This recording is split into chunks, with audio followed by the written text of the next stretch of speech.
Russia's defense ministry's released a video showing witnesses to the aftermath of an alleged chemical attack in Syria. Earlier, Russia's foreign minister said that Moscow has undeniable proof that the incident was staged. We have undeniable evidence that this was yet another staged attack that involved intelligence agencies of one of the countries that is rushing to spearhead a Russophobic campaign. More now from correspondent Daniel Hawkins. We've had a lot come in the past hour. Daniel, what's the detail? Well, one event, two very different versions of it, Colin, essentially what's happened. Just to remind you, that incident on the 7th of April in Douma was claimed by groups on the ground in Syria, subsequently by France, the UK, US, to be a chemical attack by the Damascus government on civilians in the area, killing and injuring dozens, if not hundreds, of people. The Russian side has denied that. They've effectively said that the whole incident was staged, that it did not take place. Now, in terms of evidence, of course, again, we've got two very differing versions of events. Today, we had a statement by the Russian side from the Russian MOD claiming that they have found one of the witnesses who's on camera in that video, which we can see there of the incident in Douma, used as part of the evidence for that alleged chemical incident, saying that this medical student, this medical doctor who was in that video, has denied that the people there, the victims, were suffering symptoms of chemical poisoning, rather suffering symptoms of smoke inhalation. Let's take a quick listen to what he had to say. My name is Khalil Ajish. I am a medical student. I work in the ER department of Douma's Central Hospital. On April 8th, a building in the city was bombed. The upper floors were destroyed, and the bottom floors caught fire. All the injured from that building were brought to our hospital. The residents from the upper floors were suffering from smoke inhalation, and that is what we treated them for, based on the symptoms they exhibited. During treatment, some person came in, I don't know who that was, and said that it was a chemical attack. People got scared. A fight broke out. Relatives of the victims started pouring water on one another. Others began to give inhalers for asthma to children, even though these people were not medical professionals. We did not see any patients exhibiting symptoms of chemical poisoning. Well, that's the latest evidence from the Russian MOD, at least. It's important to remember, of course, evidence is the crux of the issue here. President Macron of France earlier stating they had solid evidence of this chemical attack by Damascus. The Russian side claiming their specialists have visited the site, which Syrian forces are in control now alongside their Russian support, claiming they have found no evidence of this chemical incident. Now, the OPCW team has deployed. They are, I believe, in Syria now. They will be examining the site over the next 24, 48 hours, and they are the ones who will be able to provide more solid evidence as to what exactly happened there through analysis of soil samples, from air samples, looking at the victims who attended that hospital. They're the ones who'll be able to prove what happened one way or the other, because right now we're getting two very different versions of what took place in Douma on the 7th of April. Yeah, a lot resting on what the OPCW finds in the next 48 hours. For now, though, Dan Hawkins, thanks very much for that. Well, those who reported on the alleged attack in Douma originally have some question marks hanging over their credibility, as Murad Gazdiev explains. Reports of a chemical attack first appeared, strangely enough, at almost the precise moment the battle had ended, when the Syrian government and rebels were negotiating on how to evacuate the latter. Reports first appeared on social media, Twitter, Facebook, and spread like wildfire. Well, my colleague Ken Delanian and I have learned today that the U.S. now has blood and urine samples from some of the victims of this attack in Syria last weekend, and that those samples, according to U.S. officials, tested positive for chemicals. Sources, the usuals: white helmets who serve as rescuers for Islamists and Syrian rebels. Also, the somewhat less known Syrian American Medical Society, SAMS. Together with the white helmets, they were cited by the Washington Post, the New York Times, CNN, virtually every Western media outlet reporting on this chemical attack.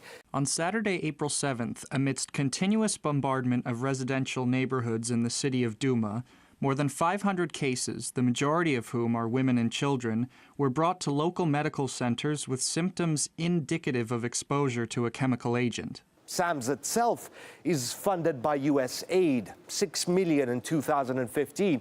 U.S. aid is widely believed to be an arm of the State Department and is banned in multiple countries, accused of interfering in domestic policies and promoting regime change. It even has an Office of Transition Initiatives. The management at SAMS are also, believe it or not, former USAID staffers. It was SAMS who reportedly provided the OPCW with samples of the alleged sarin gas that was used in Khan Sheikhoun, the site of a chemical attack last year. After which, Donald Trump sent 57 cruise missiles at the Syrian airbase. OPCW is on its way to Douma to investigate. We've contacted various groups, including the World Health Organization. They've cited SAMS, but have refused to go into any details. But for the US, there's already enough evidence. We definitely have enough proof, but now we just have to be thoughtful in our action. The National Security Team is trying to give him as many options as we can, and we'll be thoughtful about it and see what happens. What comes next, no one can say. Whether the US will go ahead with a preemptive strike or whether cooler heads will prevail. I go live now to Lord West, who's the former First Sea Lord of Britain's Royal Navy. I really appreciate you taking the time to talk to us this afternoon. The witness testimony from the video we've just seen from the Russian Ministry of Defence, which somewhat refutes the original video suggesting that people were being treated for a chemical attack there. Do you think that will be enough to take the heat out of the situation now? Well, I think what's very important is that we get unequivocal evidence that there was a chemical attack by Assad's forces. And if we're not sure of that, then I think it would be rather foolhardy to make a response. If we find unequivocally that he has used chemical weapons against his own people, that is a clear breach of the Chemical Weapons Convention, and I think he deserves a slap. But at the moment, I personally have not seen definitive evidence. Probably I wouldn't see it, but I'm not at all sure that definitive evidence is there. Sort of speaking as a military man, I find it extraordinary that Assad's military are stupid enough to use chemical weapons in an area that they're just about to take charge of anyway. That seems to me extraordinary. Whereas if I was advising the opponents of Assad, I would very strongly suggest putting a barrel of chlorine gas and setting it off, because hopefully then the Allies would come and do something to Assad. So I am very nervous at the moment and would like to be sure, absolutely, that Assad has done this before any action is taken. So what proof would that take then? Does it need to be the OPCW who are there at the moment? Because we're 24, if not 48 hours in from the French president saying he's got irrefutable proof. We haven't seen any, we've only got his word for it. Well, I was going to say I would hope that if he has got irrefutable proof, that he is able to give that to all of the countries involved, and then action can be taken. The OPCW will clearly help in this, in what's going on there. I think it's a messy situation at the moment. We need to be much clearer before we take action. But and there's no doubt that both sides have done horrible things, but there are no good guys in this. Assad is a bit of a monster. The people he's fighting against are monsters. It's a civil war, and civil wars are merciless, bloody and unpleasant. You said you're troubled by the way things are panning out now. I know a lot of people are comparing this to what happened when Western forces started rolling towards Iraq, and like so Tony Blair convinced Parliament that there were weapons that weren't there in reality. Do you see any similarities with what happened in Iraq to what's happening in Syria today? No, I don't. I mean, I think what is being talked of amongst the Americans, British and French and possibly some other allies is very much a punitive air attack How large or small it is, I don't know, which is designed totally, assuming that he has used chemical weapons, to say this is not acceptable in the world we live in. This is what happens if you use chemical weapons. That is not the same as there's no invasion. There's no intention to get involved, I believe, in the actual civil war in Iraq, and I think in Syria, and I think it's very dangerous for any country to get involved in another country's civil war in that way. But the short, sharp shock, for want of a better phrase, that was what was tried by President Trump last year, though, wasn't it, after what happened at Khan Sheikhoun? He sent those Tomahawk missiles in, took out a Syrian air base, and depending on who you talk to about this, it did nothing, and we're at this stage today, or it's amplifying calls for people to go in harder, longer, and to more detrimental effect. Well, I think what it did show was that it's not seen as an acceptable thing in our world, our globe of nations, for people to break a treaty of this type. And on the basis of evidence they had then, the Americans were certain that Assad had done that, and that's why they did it. And you know, one can argue about it should have been bigger or smaller or whatever, but it was important to put down the message that it is unacceptable to use chemical weapons. It's unacceptable. We've all signed a treaty. All the what I call the law-abiding and sensible nations in the globe have signed this treaty, and when someone breaks it, some action has to be taken. It's no good just talking about it. True, but all sides are saying they also adhere to that. Do you think there's like an uneven weight in opinion here, though? Because if Syria or Russia says, here's some evidence, here's some proof, few seem to believe it off hat. And yet, if someone tweets something, somebody from an aid organisation, someone tied to the Pentagon, all of a sudden it's true unquestionably. Isn't it slightly unevenly weighted when it comes to who provides proof and how that's then understood? Well, you're saying this is received unquestionably. I mean, I can only speak for myself, and as I said, I am concerned about the certainty of the truth in this matter, because I think of it very much in terms of a military man. And it seems to me utterly ludicrous for a military that is actually just in the process of taking over an area because they've won, to go and do something with chemical weapons which will draw the wrath of a large enemy down upon them, because they don't need to do it. And that strikes me as extraordinary.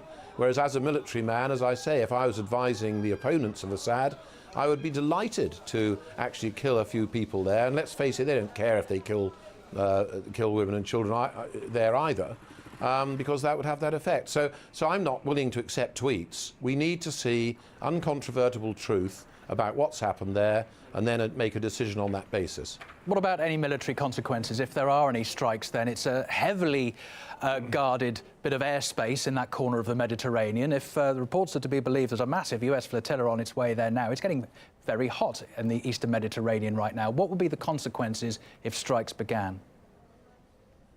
Well, I think if we make the assumption then that Assad actually has used chemical weapons, there will have to be some decision about what level and weight of attack is conducted.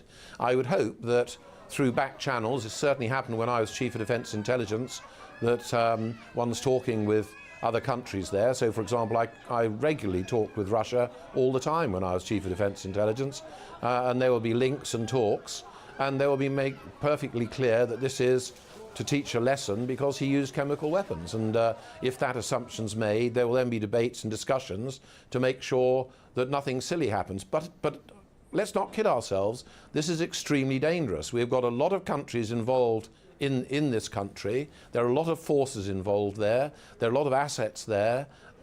Anything that happens is going to be extremely risky and needs a lot of cool heads, sensible talking, sensible debate to think about the way forward. And we all hope that's happening behind the scenes. It's very different, of course, when leaders get cameras put in front of them or a smartphone where they can tweet off the bat. But in those channels of communication then that you talk about, do you think there will be enough cool heads in order to take the heat out of this?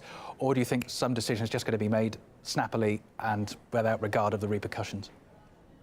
Well, I hope that the military, the senior military and senior diplomats involved will be sensible. There's no doubt that General Mattis is a very sensible chap. I knew him in Afghanistan. He's a very sensible fellow. And I've had dealings with senior Russians, and they can be sensible as well. So I would hope that there's very sensible dialogue going on. It's unfortunate we've got to this situation. I think the sad thing within Syria is that the best thing for the benighted Syrian people is that the civil war ends as soon as possible. It now looks as though it will end with Assad being still in charge of it, but it's important that it ends. As long as the civil war goes on, more and more people are displaced and killed. And it's important it ends, and I'm afraid any of this action that's going on at the moment is not going to make this civil war end any earlier. No, because of course 7 years on it doesn't feel like many conclusions are being drawn. Where does this leave the diplomacy then? I mean, it doesn't feel like a day goes by without the UN Security Council convening in New York. A lot of sniping across the table, especially between Russia, the UK and the United States. Does it feel like, in order to bring this drawn-out war to a conclusion, that the war hawks are going to get their way? I think that none of the countries involved have been clever in their strategy with Syria. And I think we really need to think about this long and hard. I think the UN have a real problem in that if on the permanent members of the Security Council, if Russia continues to veto things all the time, it makes it very difficult to do things. But I think we need some cool heads. We need to sit back. We need to say, right, the civil war's got to end. Where are we going after that? How is this going to develop? And nobody must use it as a way of saying, aren't I a big clever boy? I'm on the world stage. That doesn't help anybody at all. We need to move forward in a sensible, balanced way. Admiral West, your insights really appreciated on this. It's been a very difficult couple of days and the developments are changing by the hour. But for now, though, former First Sea Lord of Britain's Royal Navy, really appreciate your time. Thank you.